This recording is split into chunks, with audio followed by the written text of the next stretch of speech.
Paul Ryan, the 54th Speaker of the House, served from 2015 to 2019.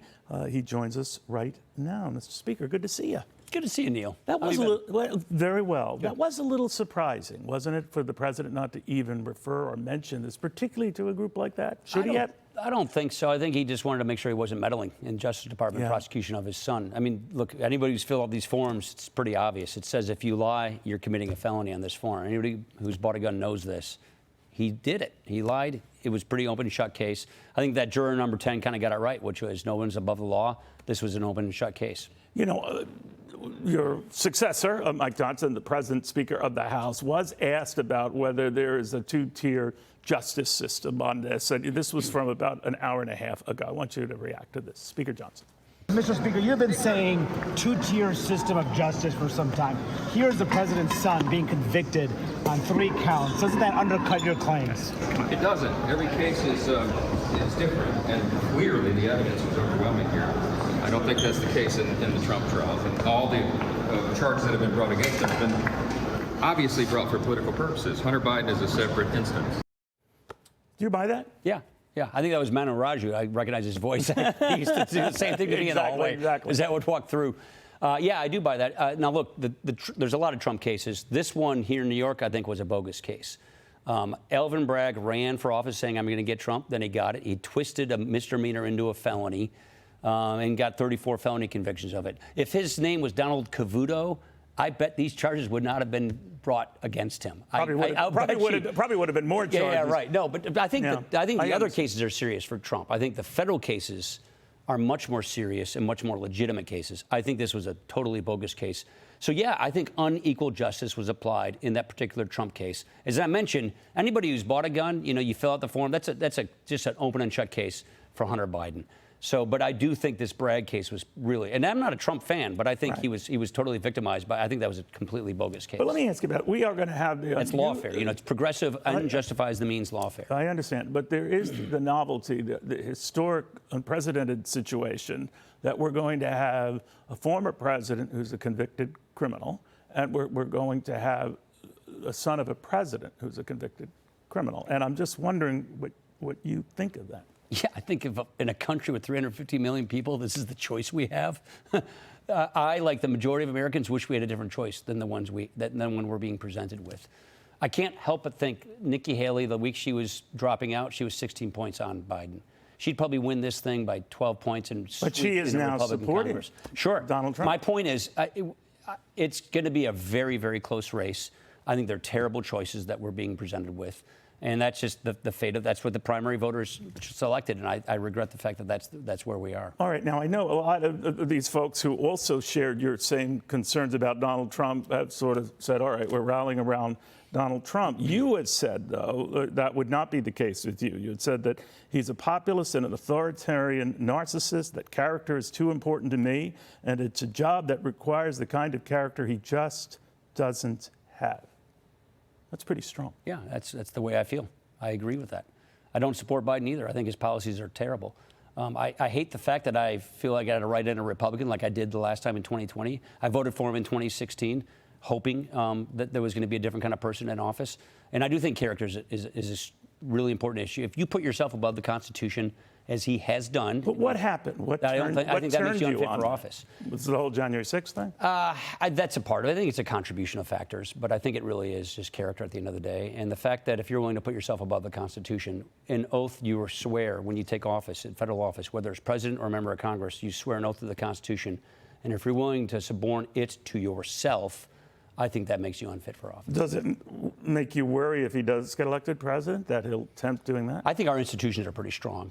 I do think, you talking about all these court cases, this is just one more chapter or an episode in the deinstitutionalization of our society.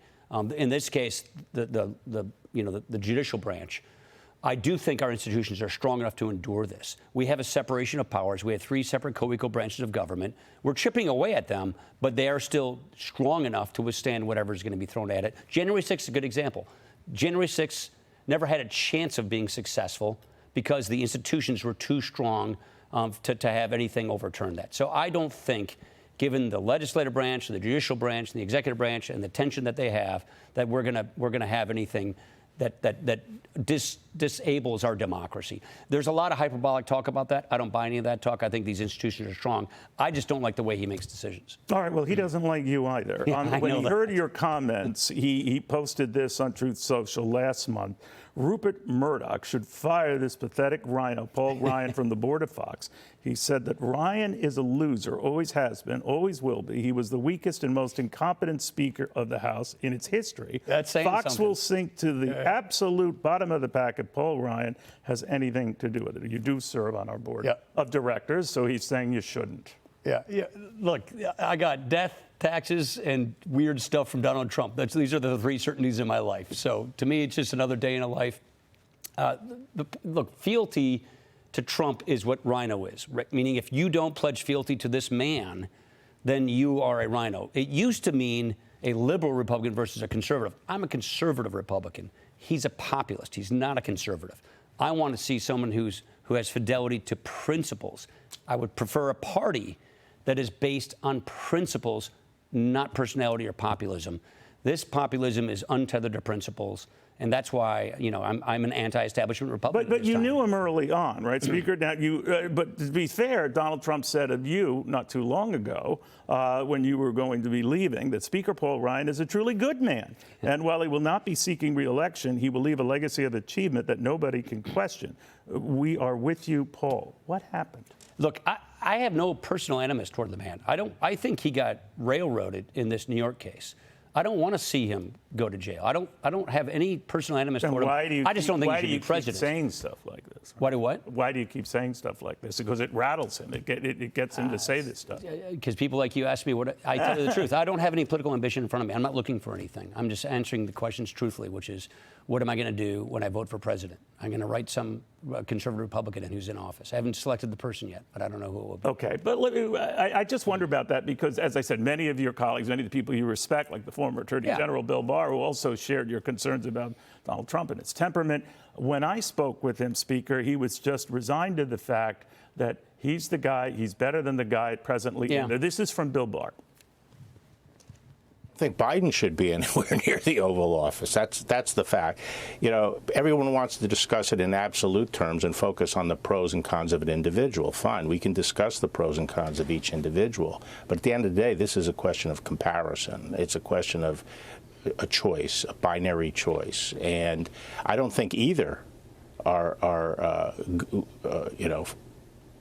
should be near the Oval Office. But if one of us is going to be, there's no doubt in my mind that it's better for the country, for the Republicans to win the election. What do you think? Yeah, Bill's a good friend of mine. I understand the binary argument. I just don't agree with it. It's just that simple. Okay. Mike Johnson, your successor, we mentioned him. There does seem to be retribution in the air without calling it retribution. A lot of people are criticizing Republicans for what they interpret as going after the system that undid Donald Trump or the Alvin Bragg situation. This is what Mike Johnson had to say about that it's not about retribution or doing Donald Trump's bidding. Take a look at this. Alvin Bragg, who by some estimates or early estimates, he received almost $1 million of federal taxpayer funds in the last year to do what? To have politicized prosecutions of a political opponent of his party. He ran on that. That was the premise of his election to district attorney. I certainly understand where you're coming from, Mr. Speaker, but are you weaponizing the House the same way you say Democrats were weaponizing the DOJ to get what they wanted? Are you just doing it in a bigger platform, the entire House of Representatives? No, there is a very clear distinction between what we are doing and what they have done in weaponizing the judicial system. Is there a difference? Yeah, I mean, he's talking about federal funding. Right. Congress is in charge of federal funding. Congress is in charge of conducting oversight of how federal taxpayer funds are dispersed. Would you have done it if you were Speaker, the same exact thing? I'm not going to armchair quarterback Mike. I don't know all the facts that he has in front of him. But I do think he's right about Bragg, which is this was a progressive and justifies the means prosecutor who ran on getting a guy that went. But they're going so far in part of these deals. Well, I didn't know this, but I can understand there's some DOJ funds that probably go to the. No, it's more than that, though, Speaker. One of the things that Jim Jordan wants to do has oversight is to allow presidents who are Yeah, that's a dealing different with story.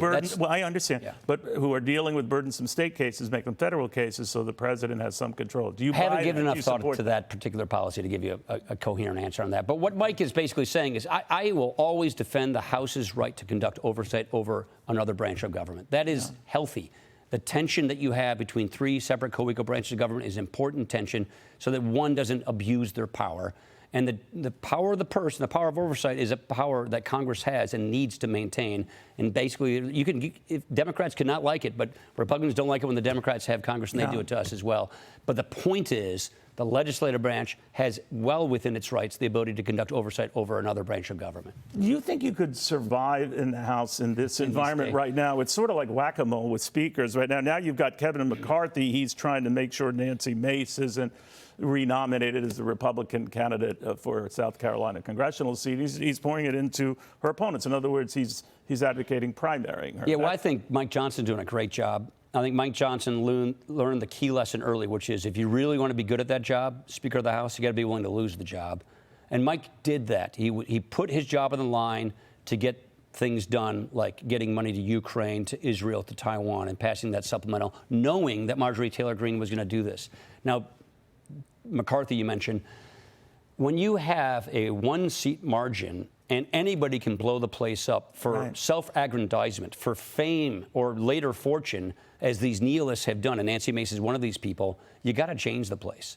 And that means you want more legislators. Would you support what he's doing now? I do support getting out of the primaries legislators who are going to Washington, going to Congress to legislate, to join a team to advance conservative principles. Well, that's what Donald Trump says when he primaries Republicans. So do you support that? He's cost us a lot of seats. I could probably spend some time and come up with the numbers. He cost us the Senate twice. He cost us the House because he is nominating. He is pushing through the primaries people who cannot win general elections but who pledged fealty to him. That's not a good way to build and grow a party. Ever since 2016, but what's the difference we've been losing, between that and what Kevin seats. McCarthy's The point I'm trying to make, let me finish that point. Sure. We need legislators, not entertainers. And what Kevin, I assume, is doing here is making sure that we get legislators in these seats, because the people who voted to oust him, he didn't deserve it. There was no reason to. They did it for fame. They did it to become famous. They're nihilists that are not there to legislate, that they're to entertain.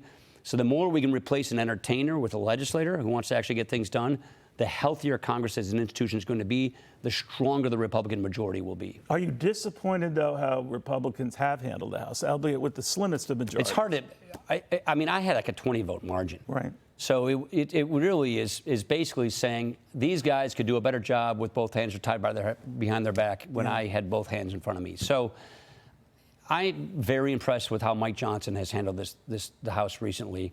Kevin, for bringing a very simple piece of legislation to the floor to keep government open and not default, got vacated for that. That's because of this terrible low margin we have. This one rule, it's called motion to vacate, where one person can trigger a vote to oust the speaker. That needs to change. I think that should change. Yeah.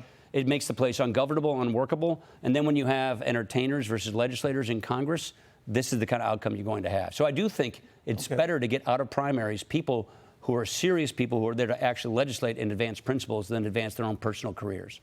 Real quickly, and we'll take a break here, and I'd love to have you back in the next segment to pursue what's going on. You called Donald Trump a populist.